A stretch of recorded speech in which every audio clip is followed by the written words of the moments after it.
Hello दोस्तों, स्वागत है आप सभी का। आज हम करेंगे थेल्स प्रमेय। ये बहुत इंपॉर्टेंट प्रमेय है जो पेपर में आती है। ये कहीं पे 5 नंबर में और कहीं पे 4 नंबर में पूछी जाती है। कहीं पे ये 2 नंबर में भी पूछी जाती है। इसका स्टेटमेंट यानी कि कथन लिखने को बोलता है, या फिर कहीं पे ऐसा बोलता है कि थेल्स प्रमेय लिखकर सिद्ध कीजिए।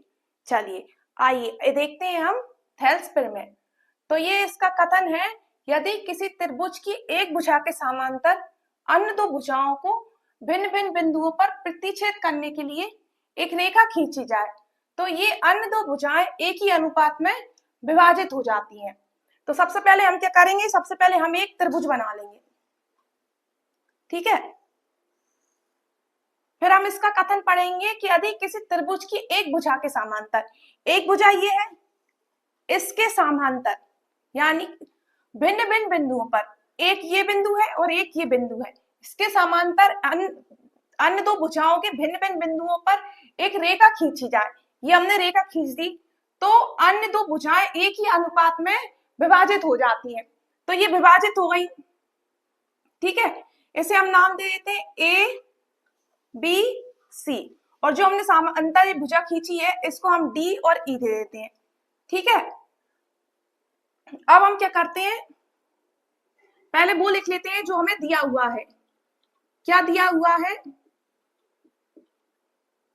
बीसी समांतर है किसके, डी के। ये समांतर का साइन होता है, तो बीसी समांतर है डी के। अब हमें सिद्ध क्या करना है, सिद्ध करना है, हमें सिद्ध करना है, ध्यान से देखना। सिद्ध क्या करना है कि एडी अपॉन बीडी बराबर है किसके, ए अपॉन ईसी के। तो ये हमें क्या करना है, सिद्ध करना है कि एडी अपॉन बीडी बराबर है किसके, बराबर है ए अपॉन एसी के, ए अपॉन ईसी के, ठीक है। ये हमें सिद्ध करना है। अब हम क्या करेंगे, अब हम रचना करेंगे, ठीक है। तो बच्चों रचना करने का मतलब होता है कि किसी रेखा पर लंब डालना, ठीक है। तो ये हमने लंब डाल दिया, इसे हमने एम नाम दे दिया, ठीक है। हम एक इस साइड से एडी पे लंब डालेंगे तो इसे एन नाम दे देंगे, ठीक है। तो हमने रचना क्या की है कि डीएम लंब डाला, किस पे लंब डाला है हमने, एसी पर, ठीक है। ये पूरी भुजा पे लंब डाला है, ठीक है। तथा ईएन लंब डाला, किस पे लंब डाला है हमने, इस वाली भुजा पर, एबी पर, किस पर, एबी पर। क्लियर है यहां तक। अब हम क्या करेंगे, एक त्रिभुज इधर बना देते हैं और एक त्रिभुज हम इस साइड बना देते हैं, ठीक है। तो अब हम क्या करेंगे, हम त्रिभुज एबीडी का क्षेत्रफल निकालेंगे, ठीक है। तो एबीडी का क्षेत्रफल तो हम ऐसे लिखेंगे, area of A D E, ठीक है। ए डी ई का क्षेत्रफल कितना होता है, 1/2 आधार इंटू ऊंचाई। क्लियर है यहां तक। तो आधार हम किसको मानेंगे, आधार हम एडी को मानेंगे, 1/2 हम ऐसा ही रखे रहने देंगे, इंटू आधार हमने किसको माना, एडी को। यदि आधार हमने एडी को माना तो ऊंचाई हम डी को नहीं मानेंगे। बहुत से बच्चे क्या करते हैं कि आधार इसको मान के ऊंचाई डी को मान लेते हैं, ऊंचाई डी को नहीं मानेंगे। ऊंचाई हम किसको मानेंगे, जो हमने इस पूरी भुजा पर लंब डाला है, ईएन, तो इसको हम क्या मानेंगे, ईएन को ऊंचाई मानेंगे। क्लियर है यहां तक। चलिए इसको दे देते हैं हम समीकरण 1। अब हम क्या करेंगे कि हम यहां पे लिख देते हैं हम area of A D E, ठीक है। अब हम क्या करेंगे, नीचे वाला त्रिभुज लेंगे बी डी ई, तो त्रिभुज ए बी डी, त्रिभुज बी डी का क्षेत्रफल तो क्या होगा, area of B D E. Clear है यहां तक। इसका भी होगा 1/2 आधार इंटू ऊंचाई। ठीक है, चलिए आधार इसमें हम किसको मानेंगे? आधार हम इसमें बीडी को मानेंगे। किसको मानेंगे? 1/2 ऐसा का ऐसा बीडी को। ठीक है, जब हमने आधार बीडी को माना तो ऊंचाई हम किसको मानेंगे? ऊंचाई हम डी को नहीं मानेंगे। ध्यान से देखना, कुछ लोग क्या करते हैं, इसको आधार मान के ऊंचाई इसको मान लेते हैं। ऊंचाई इसको ना मानते हुए जो हमने पूरी रेखा पे लंब डाला है तो हम उसको क्या मानेंगे? ऊंचाई मानेंगे। ऊंचाई हो जाएगी हमारी ई एन। इसको दे दीजिए समीकरण 2। ठीक है, अब हम क्या करेंगे? समीकरण 1 व 2 से। ठीक है, समीकरण 1 व 2 से। समीकरण 1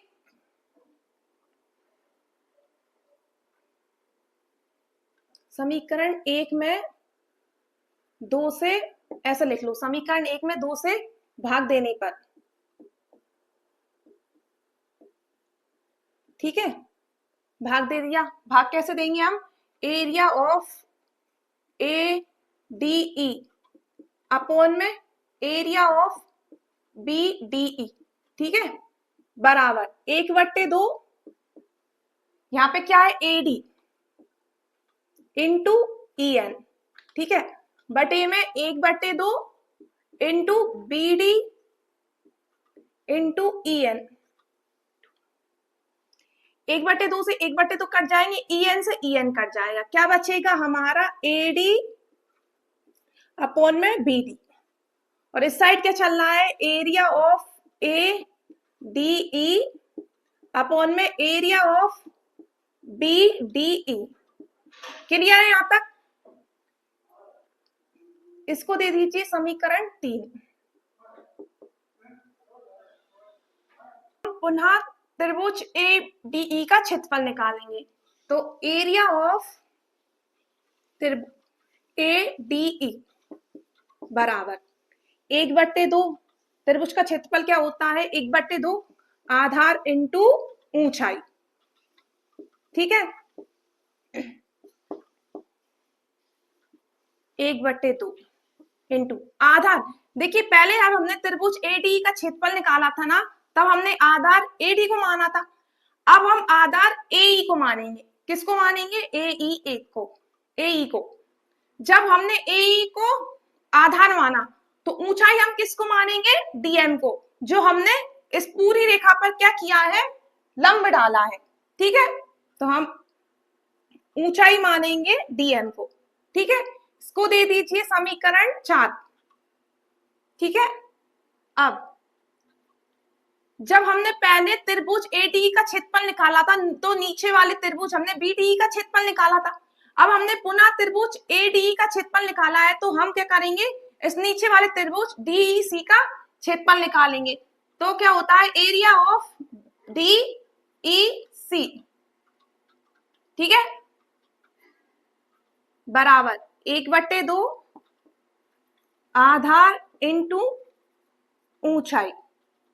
1/2 इंटू, देखिए जब हमने त्रिभुज बीडी लिया था तो उसका क्षेत्रफल निकाला था तो हमने आधार किसको माना था? बीडी को।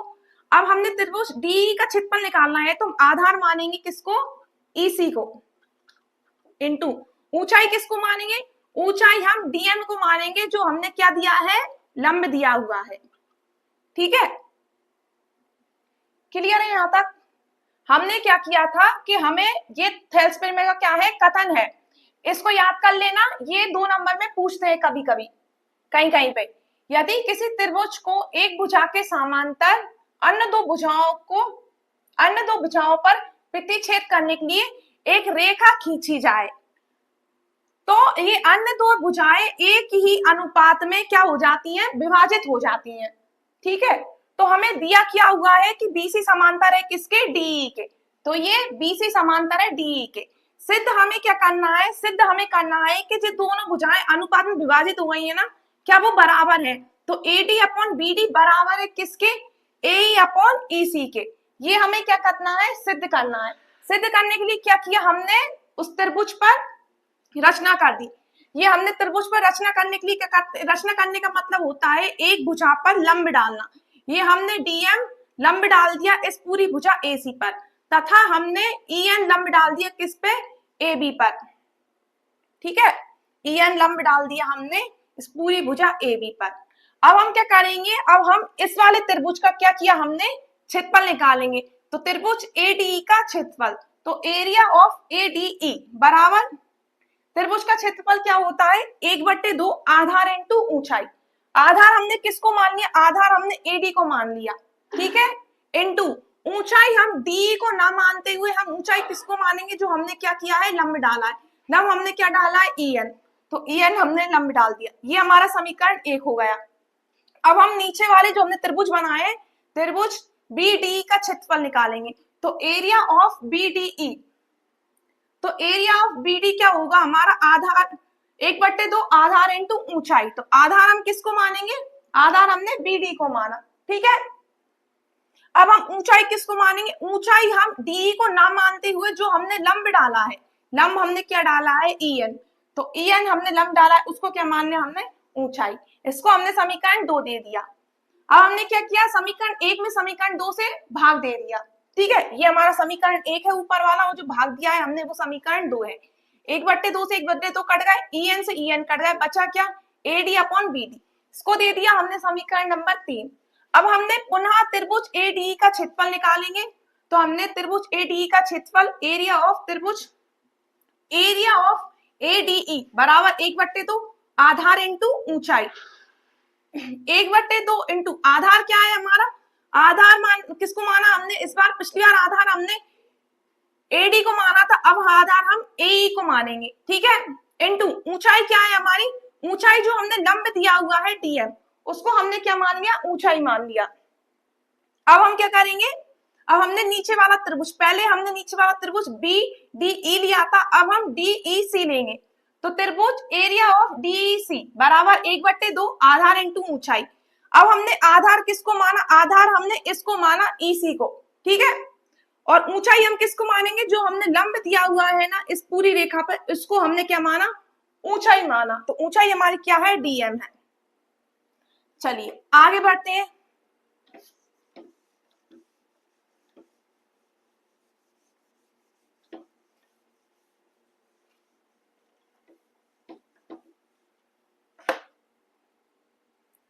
देखो ये एक ही आधार है ना हमारा, एक ही आधार, इस पे क्या हो रहा है, हमारे दो त्रिभुज बन रहा है, एक त्रिभुज बीडीई और एक त्रिभुज डीईसी।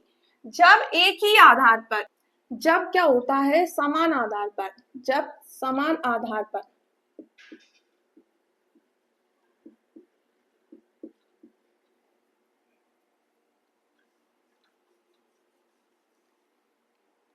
जब समान आधार पर हम दो त्रिभुज बनाते हैं, एक त्रिभुज ये बन रहा है, एक त्रिभुज ये बन रहा है, तो उनका क्षेत्रफल क्या होता है, समान होता है। तो हम क्या लिखेंगे यहाँ पे कि समान आधार पर बने त्रिभुज का क्षेत्रफल क्या होता है, समान, बराबर होता है, बराबर होता है। ये आप चूंकि करके लिख देना, ठीक है। तो area of DEC, D area of BDE बराबर है किसके, एरिया ऑफ डीईसी के। क्लियर है यहां तक। तो हम डीईसी के यहाँ पे क्या, डीईसी का क्षेत्रफल और बीडी का क्षेत्रफल क्या है, बराबर है। तो हम डीईसी के यहाँ पे क्या लिखेंगे, एरिया ऑफ बीडीई, ठीक है। तो इसका क्षेत्रफल क्या है, 1/2 ईसी इंटू डीएम, यही है। इसको दे देंगे हम समीकरण नंबर 5, ठीक है। अब हम क्या करेंगे, समीकरण 4 में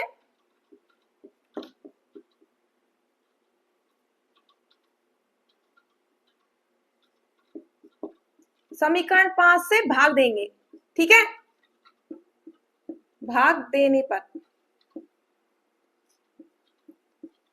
तो समीकरण 4 हमारा क्या है, एरिया ऑफ ADE बटे में एरिया ऑफ BDE बराबर है किसके, 1/2 AE इंटू DM बटे में 1/2 इंटू EC गुणित DM। DM से DM काट दो, 1/2 से 1/2 काट दो, तो क्या बचा, AE इंटू EC, यही बचा हमारा।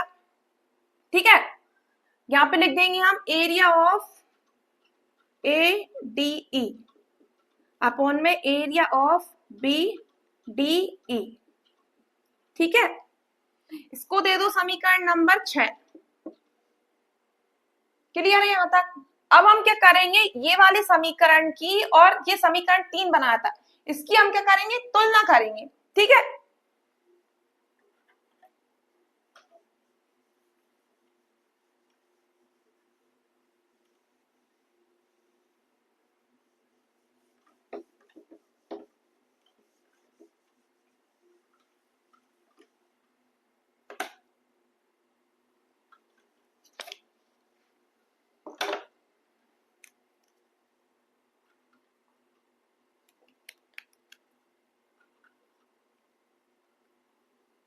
तो हमारा एरिया ऑफ AD अपॉन, पहले हम क्या लिख लेंगे, समीकरण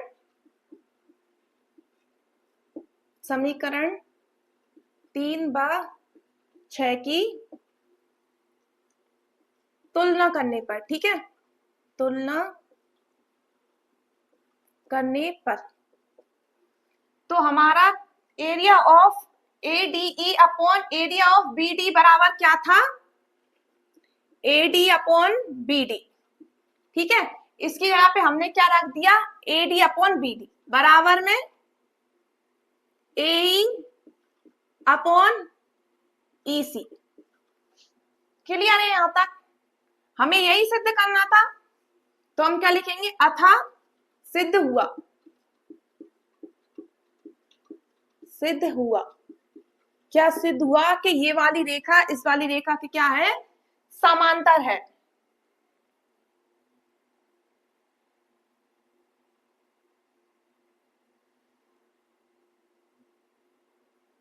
तो सिद्ध हुआ, क्या सिद्ध हुआ कि AD अपॉन BD बराबर है किसके, AD अपॉन BD बराबर है किसके, AE अपॉन EC के। यही हमारी क्या है, थेल्स प्रमेय है।